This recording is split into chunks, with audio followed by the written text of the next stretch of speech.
تو وہاں پہنچا، پھر آگے پڑھتے ہیں. اور اچھا. اور اور ان کے اونٹ کی مینگنیاں اٹھا کر توڑی تو اس میں کھجور کی گٹھلی برآمد ہوئی. یہ ان کی پہچان ہوتی تھی.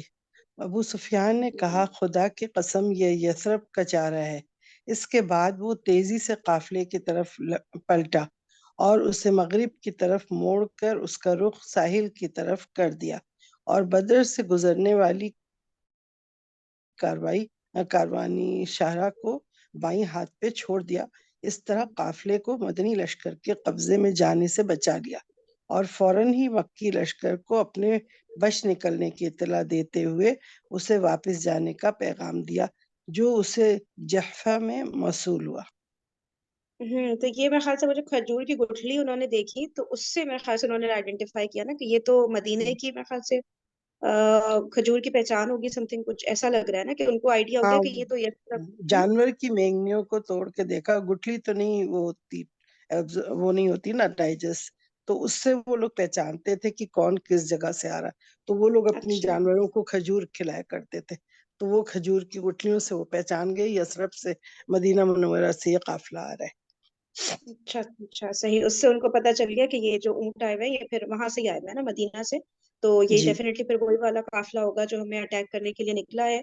تو ہوں. اس وقت جو ہے ابو سفیان نے راستہ اپنا بدل لیا کہ وہ جس پہ نارملی تجارتی قافلے روٹین میں سفر کر رہے ہوتے تھے اس سے چینج کر کے کوئی ساحل کے پاس سے جو راستہ گزرتا تھا نا، تاکہ وہ وہاں سے جو ہے، راستے تو کئی ہوتے ہیں نا ایک جگہ پہنچنے کے، تو دوسرا والا راستہ لے لیا کہ جہاں مسلمانوں کو ایکسپیکٹڈ ہی نہیں ہوگا کہ بھئی یہاں سے آئیں گے. تو اس طرح سے ابو سفیان کا جو قافلہ ہے وہ تو سیفلی وہاں سے بچ نکلا. ٹھیک ہے نا، تو ان کی تو سٹوری یہاں پہ ختم ہو جاتی ہے. اب آگے دیکھتے ہیں کہ مکی لشکر جو آ رہا تھا ان کی ڈیٹیلز بتائیں گے.